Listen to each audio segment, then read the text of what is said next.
So my next step is I am going to take my autolyzed dough and I'm going to gently pull it up from the bottom of the bowl in about 5 to 10 seconds. I'm just going to kind of form this into a ball. I'm going to do the same with my other loaf here.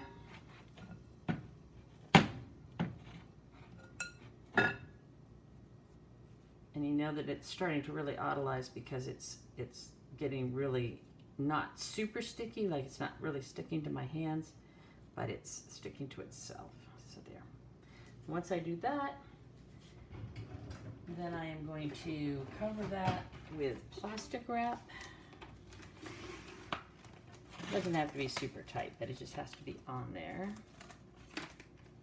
This is great plastic wrap, by the way. If you have a Costco membership, love this stretch plastic wrap. It cleans very well. Cover your second one.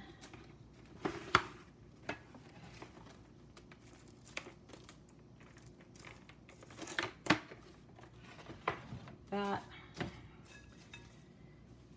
And then put a clean towel over both of them. And then I'm going to put those in my oven with just the oven light on.